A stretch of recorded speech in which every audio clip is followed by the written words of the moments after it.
There are many folks out there who've been investing for just 1 year or less. And many of us investors, especially these newer ones, have a distorted view of reality when it comes to expected returns in the stock market. Since the bottoms of March 2020, we've been on a straight line up and to the right. And heck, if you ignore this most recent flash crash, we've been on an unprecedented bull run since 2008. By the end of this video, you'll gain a valuable perspective on what might be lurking up ahead. Let's jump right in.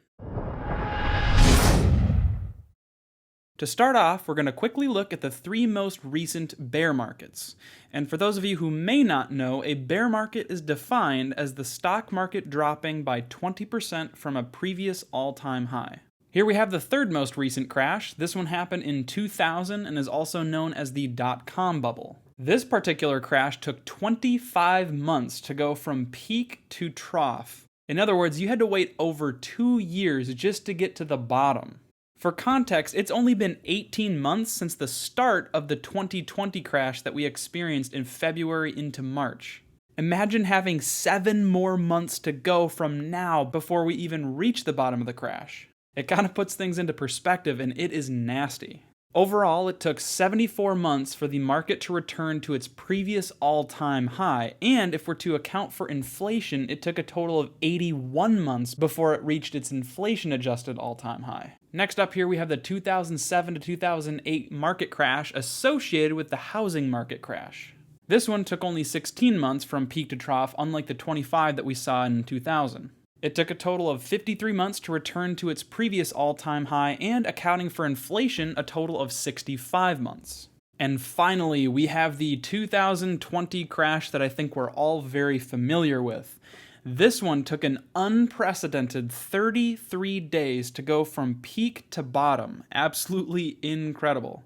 And what's equally incredible is the recovery. It only took 6 months to reach its previous all-time high, and because it was such a short period of time, even if you adjust for inflation, it's basically that same 6-month number. And while it's great to look back at the 3 most recent crashes, it's also important to understand that crashes can look very differently. So here we've got all of the bear markets spanning all the way back to the Great Depression. As you can see here, the 3 most recent crashes that we just discussed had inflation-adjusted drops from peak to bottom of 46%, 55%, and 39%.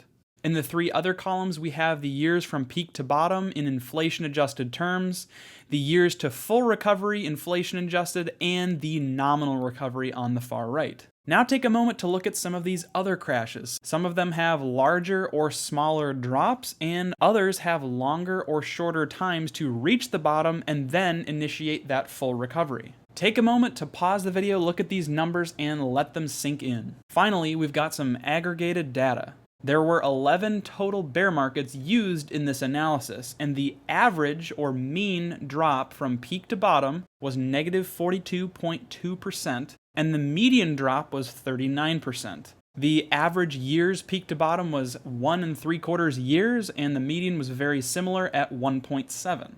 And on the right side there, we can see the years to full recovery. There were a couple bear markets in particular that took a long time to recover, so that's why those average values are dragged up. Those median values are a little bit lower and may be a better reflection of this statistic.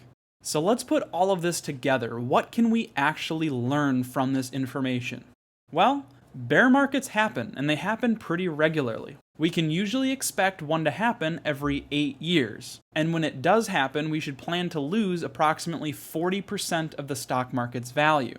And finally, we should expect it to take 5 years before we see that stock market reach a new all-time high. This is traditionally what it's been in this country, so we should not be surprised when we see a bear market like one of these happen again soon. Learning comes through experience, but it doesn't always have to be your experience. It's impossible to know exactly how we'll handle a market crash if we've never been through one, at least one that lasts a while. But if we have a solid understanding of how bear markets work, we'll have a way higher likelihood of doing the right thing when we encounter that next one.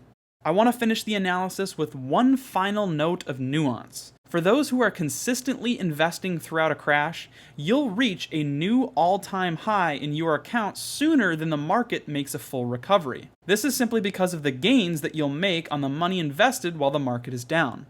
The exact point at which you'll break even depends on your account size relative to your monthly contributions. Is your portfolio robust enough to withstand investing in these sorts of situations?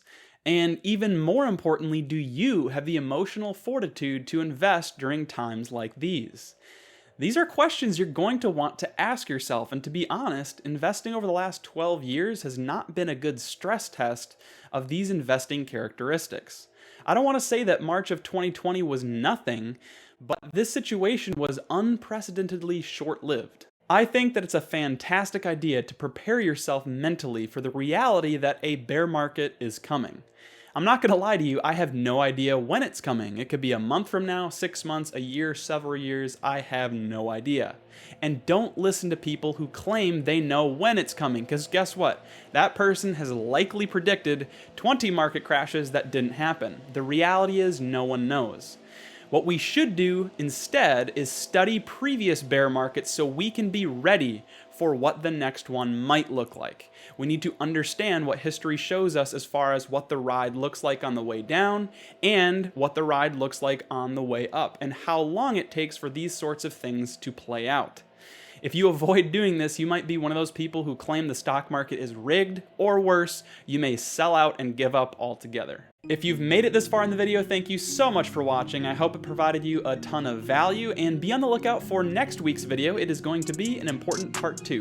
Don't forget to like the video, comment down below, and consider subscribing. Until that next one, peace.